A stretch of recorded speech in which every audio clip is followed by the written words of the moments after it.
শুরু করে। প্রিয় বন্ধুরা, আদম আলাহিসাল্লামের সময় কুরবানির বিধান এসেছিল আল্লাহর আদেশ পালনের একটি পরীক্ষা হিসেবে এবং তাকওয়ার মাধ্যমে গ্রহণযোগ্যতা নির্ধারণের জন্য। আদম আলাহিসাল্লাম বললেন, তোমরা দুজনই আল্লাহর নামে কুরবানি করো।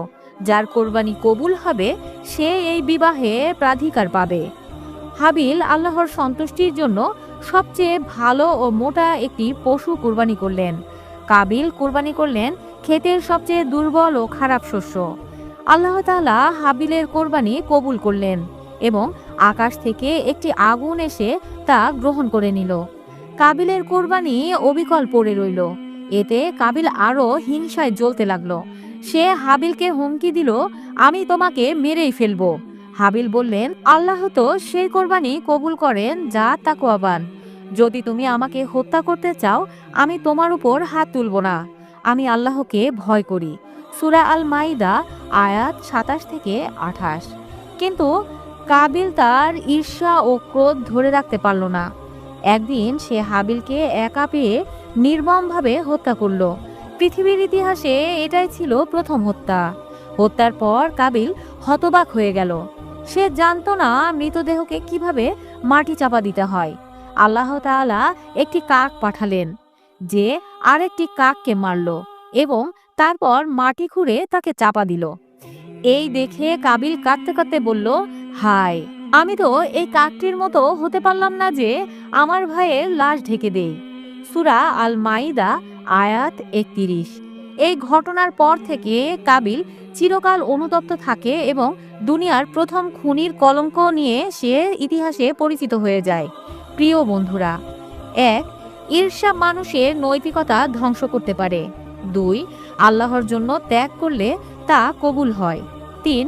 ধৈর্য ও আল্লাহর ভীতি থাকা চাই। এমনকি অন্যায় করলেও প্রতিশোধ নয়, আত্মনিয়ন্ত্রণ জরুরি। ৪. হিংসা ও গর্ব মানুষকে পাপের দিকে ঠেলে দেয়। প্রিয় বন্ধুরা, আমরা এখন জানব আদম আলাহিসাল্লামের আর এক পুত্র শীস আলাহিসাল্লামের সংক্ষিপ্ত কাহিনী। এই নামটি আদম আলাহিসাল্লাম ও হাওয়া আলাহিসাল্লাম তাকে দিয়েছিলেন, কারণ তিনি হাবিলের নিহত হওয়ার পর আল্লাহর পক্ষ থেকে বিশেষ উপহার স্বরূপ দান হন। হযরত শীস আলাহিসাল্লাম ছিলেন হযরত আদম আলাহিসাল্লামের তৃতীয় পুত্র, যাকে আল্লাহ তাআলা বিশেষ গুণে গুণান্বিত করেন। হাবিলের শাহাদতের পর হযরত আদম আলাইহিসসালাম খুবই শোকাহত হয়ে পড়েন। তখন আল্লাহ তাআলা তাকে এই পুত্র দিয়ে শান্তি ও হিকমতের ধারক করে পাঠান। হযরত শীস আলাইহিসসালামকে নবী হিসেবে প্রেরণ করা হয়। তিনি ছিলেন হযরত আদম আলাইহিসসালামের সরাসরি উত্তরসূরি নবী। ইসলামী ঐতিহ্য অনুসারে তিনি আদম আলাইহিসসালামের মৃত্যুর পর প্রায় ৯০০ বছর নবুয়তের দায়িত্ব পালন করেন। বিভিন্ন হাদিস ও ইতিহাসবিদদের মতে হযরত শীস আলাইহিসসালামের উপর ৫০টি সহিফা অর্থাৎ আল্লাহর পক্ষ থেকে ছোট আকারের গ্রন্থ নাজিল করা হয়েছিল। এগুলোতে আল্লাহর প্রতি ঈমান, তাওহীদের দাওয়াত, ন্যায় নীতি ও আখিরাতের বার্তা ছিল। তিনি মানুষকে আল্লাহর পথে ডেকেছেন।